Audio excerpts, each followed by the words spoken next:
आज के इस वीडियो में हम लोग जानने वाले हैं और बात करने वाले हैं यूटिलिटी ऑपरेटर के बारे में। तो यूटिलिटी ऑपरेटर जो होते हैं इंडस्ट्रीज़ में हायर किए जाते हैं, उनकी जॉब रिस्पॉन्सिबिलिटीज़ क्या क्या रहते हैं, उनके वर्क्स क्या क्या रहते हैं और उनकी जो क्वालिफिकेशन किस क्वालिफिकेशन के बेस पे उनको हायर किया जाता है, उसके बेस पे जानने वाले हैं और बात करने वाले हैं। तो सबसे पहले बेसिक जो होता है हायरिंग जो होती है यूटिलिटी ऑपरेटर्स की होती है, मिनिमम आईटीआई सर्टिफिकेशन या फिर डिप्लोमा होल्डर होना चाहिए। वो आईटीआई या डिप्लोमा रेफ्रिजरेशन में होना चाहिए, मेंटेनेंस में होना चाहिए, फिटर में होना चाहिए या फिर वेल्डर में कई बार जो कंपनीज़ हैं उनको हायर करती है, या फिर ऑपरेशन मेंटेनेंस में जो रहते हैं, प्रोडक्शन मेंटेनेंस प्रोडक्शन में रहते हैं। तो उन सारे इन तरह के डिपार्टमेंट से जो बंदे रहते हैं उनको मेनली यूटिलिटी डिपार्टमेंट में प्रेफर करती हैं कंपनीज हायर करना। ये तो बात हो गई क्वालिफिकेशन की बात। अब अलग अलग डिपार्टमेंट में अलग अलग इंडस्ट्रीज़ में एक्सपीरियंस के अलग अलग एक्सपीरियंस लेवल के हिसाब से अलग अलग हायरिंग करते हैं। वो अलग अलग उनकी जो भी जॉब रिस्पॉन्सिबिलिटीज़ रहेंगी उनके हिसाब से। बट एज अ ऑपरेटर के लिए अगर हम बात कर रहे हैं तो उनकी क्या क्या जॉब रिस्पॉन्सिबिलिटीज़ रहती हैं बेसिक। तो जो बेसिक जो जॉब रिस्पॉन्सिबिलिटीज़ रहने वाली हैं ऑपरेटर की, वो सबसे पहले होता है ऑपरेट करना, किसी भी मशीन को ऑपरेट करने। जो भी वहाँ पे यूटिलिटी सेक्शन में मशीन होती हैं, एयर कंप्रेसर होंगे, आपके चिलर्स होंगे, आरओ होंगे, कूलिंग टावर्स होंगे, उनके पंप्स होंगे, या फिर डीजल जनरेटर। कई कंपनीज़ में यूटिलिटी के अंडर होते हैं, कई कंपनीज़ क्या कहते हैं इलेक्ट्रिकल डिपार्टमेंट हैंडल करते हैं डीजल जनरेटर। तो इनको ऑपरेट करना इमरजेंसी सिचुएशन में, नॉर्मल कंडीशन में, और प्लांट की जो भी यूटिलिटीज़ रिक्वायरमेंट है, वाटर, एयर, स्टीम, इस तरह की जो भी रिक्वायरमेंट है उनको टाइमली और जो भी जिस कैपेसिटी में रिक्वायरमेंट है उनको फुलफ़िल करना। इसके साथ साथ उनको करना क्या रहता है, जो भी वहाँ रिकॉर्डिंग रीडिंग्स हैं, फॉल्ट्स हैं, वो सारी के सारे आपको अपने रीडिंग बुक्स में नोट करना होता है टाइमली मैनर्स में। जो भी एयर्स की रीडिंग्स हैं आपके, जो भी आपके टेम्परेचर्स के रीडिंग्स हैं, फ्लो के रीडिंग्स हैं, तो ये सारी की सारी आपको कुछ टाइमली बेस पे आपको बना के दे दी जाती हैं। जो कि रीडिंग बुक्स आपको हर 4 घंटे में लेना है या 6 आवर में लेना है, 8 आवर में लेना है, तो वो एक शिफ्ट में लेना है, पर शिफ्ट में लेना है। तो उसके हिसाब से वो के सारे रिकॉर्ड करना होता है। इसके अलावा आपको रिपेयर मेंटेनेंस भी करना होता है, देखना होता है। बेसिक ऑपरेशन के साथ साथ आपको रिपेयर मेंटेनेंस में होता है, उनके फ़िल्टर्स चेंज करने होते हैं आपको।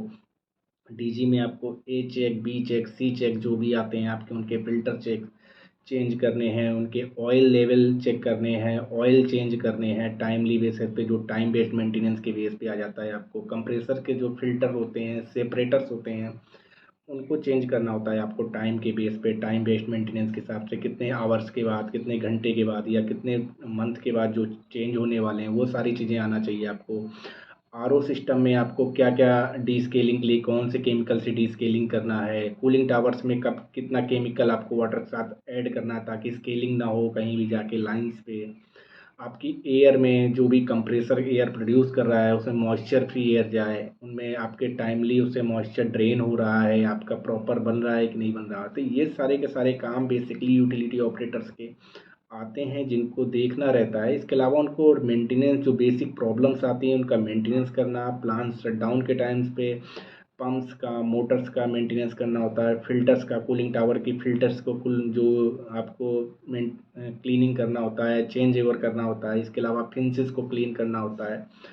टैंक्स जो रहते हैं आपके, वाटर टैंक्स रहते हैं, उनको शटडाउन के टाइम्स पे क्लीनिंग करना या फिर करवाना रहता है आपको। जो भी वर्कर्स को लेके सारा कुछ होता है आपको। लाइंस के, वॉल्स के ऑपरेशन आपको पता होने चाहिए सारे, और वॉल्स के कौन से ऑपरेशन किस टाइम पे वॉल वॉल कहाँ के लिए जाते हैं, वो सारी चीज़ें पता होना चाहिए आपको। यूटिलिटी में होने की वजह से आपको किस प्लांट में, किस एरिया में कितना आपको एयर का फ्लो चाहिए होगा, प्रेशर का फ्लो चाहिए होगा, प्रेशर चाहिए होगा कितना, वाटर, एयर, या इन चीज़ों का कितना चिल्ड वाटर का टेम्परेचर वहाँ पे चाहिए होगा। तो ये सारी चीज़ें आपको पता होना चाहिए। उसके हिसाब से आप वहाँ के वॉल्स मेंटेन करेंगे, वहाँ का लेवल, फ्लो, प्रेशर सारी चीज़ें मेंटेन करने वाले होते हैं। साथ में एयर के लिए आपको जो भी वहाँ पर प्रेशर्स हैं, जो भी गेजेस हैं, कनेक्टर्स हैं, ये सारी चीज़ें चेंज करने आपको आने चाहिए। तो ये सारे के सारी चीज़ें जो होती हैं बेसिकली यूटिलिटी ऑपरेटर के अंडर आती हैं। और हमेशा यूटिलिटी ऑपरेटर को क्या होता है, इमरजेंसी सिचुएशन में रिस्पॉन्ड करने के लिए रेडी रहना चाहिए। क्योंकि प्लांट में जिस टाइम भी यूटिलिटी का एयर, स्टीम, वाटर, किसी भी सिचुएशन में जब प्रॉब्लम आती है तो उस टाइम पे इमरजेंसी आती है, वहाँ पे प्रोसेस ख़राब हो रहा था, प्रोडक्ट की क्वालिटी ख़राब हो रही थी, उस टाइम पे आपको तुरंत वो लोग कांटेक्ट करते हैं, तो उसमें क्विक रिएक्ट करके वो सारी चीज़ें आपको मेंटेन करनी होती हैं।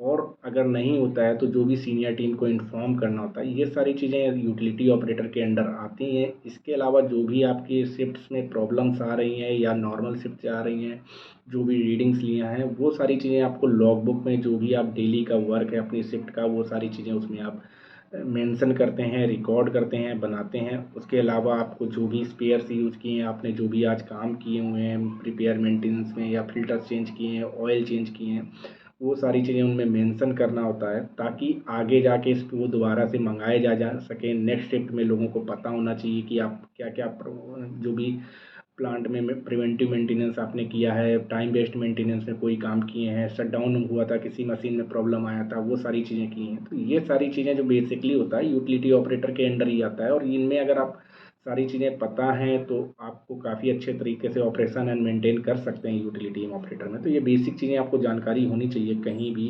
अगर आप इंटरव्यू देने जा रहे हैं। तो चिलर के बारे में आपको उसका फ्लो है, टेम्परेचर है, कैसे फॉल्ट फाइंडिंग होते हैं उनके बारे में पता होना चाहिए। कंप्रेसर में किस तरह के फॉल्ट आते हैं, तो उनमें किस तरह से आपके फॉल्ट आने पे आप किस तरह रिएक्ट करते हैं, उनको क्या किससे कांटेक्ट करना होगा अगर आपसे कोई बड़ा फॉल्ट आ रहा है, आपको अपनी सीनियर टीम से या वेंडर टीम से कांटेक्ट करना होगा। चिलर में अगर किसी तरह से प्रॉब्लम आ रही तो उनमें कैसे कांटेक्ट करेंगे, डीजी में कहीं प्रॉब्लम आ रही तो उस टाइम पे कैसे कांटेक्ट करेंगे। तो ये सारी चीज़ें भी आपको पता होना चाहिए, और कम्युनिकेशन आपको किस डिपार्टमेंट से किस टाइम पे किस सिचुएशन में आपको कांटेक्ट करना होता है, ये सारी चीज़ें पता होना चाहिए। आपके उनके कॉन्टैक्ट नंबर सारे होने चाहिए इमरजेंसी सिचुएशंस के लिए, क्योंकि कई सारे प्लांट्स कंटिन्यूअस ऑपरेशन पे चलते हैं कि अगर उनमें से थोड़ा भी ब्रेकडाउन आया तो उनमें बहुत सारा वेट जनरेट होता है, क्वालिटी ख़राब होती है, तो वो सारे बहुत हार्मफुल होते हैं। इन सारी चीज़ों के अंदर अगर स्किल डेवलप करते हैं, आप नॉलेज डेवलप करते हैं, तो बहुत अच्छी ऑर्गेनाइजेशन में आप अच्छा काम कर सकते हैं, आप इंटरव्यू में ज़रूर सेलेक्ट होंगे। तो ये चार सारी चीज़ें ध्यान रखें जब भी कहीं पर इंटरव्यू देने जाएँ, इनके बारे में सीखें, जानें और उनके बारे में पता करके रखें। तो अगर इस तरह की जानकारी आपको और भी किसी तरीके चाहिए तो कमेंट करके बताएँ किन चीज़ों में आपको और किसी तरह के इंडस्ट्रियल मेंटेनेंस में, यूटिलिटी सेक्शन में, इलेक्ट्रिकल सेक्शन में, इंस्ट्रूमेंट सेक्शन में, ऑपरेशन सेक्शन में किसी भी सेक्शन में अगर वीडियो चाहिए तो आप कमेंट करके ज़रूर बताएँ। अगर वीडियो कैसा लगा है, वीडियो अच्छा लगा तो वीडियो को लाइक करना ना भूलें, अपने दोस्तों में शेयर करना ना भूलें। चैनल पर नए हैं तो सब्सक्राइब करके रखें ताकि आने वाले वीडियोज़ आप तक सबसे पहले पहुँचे।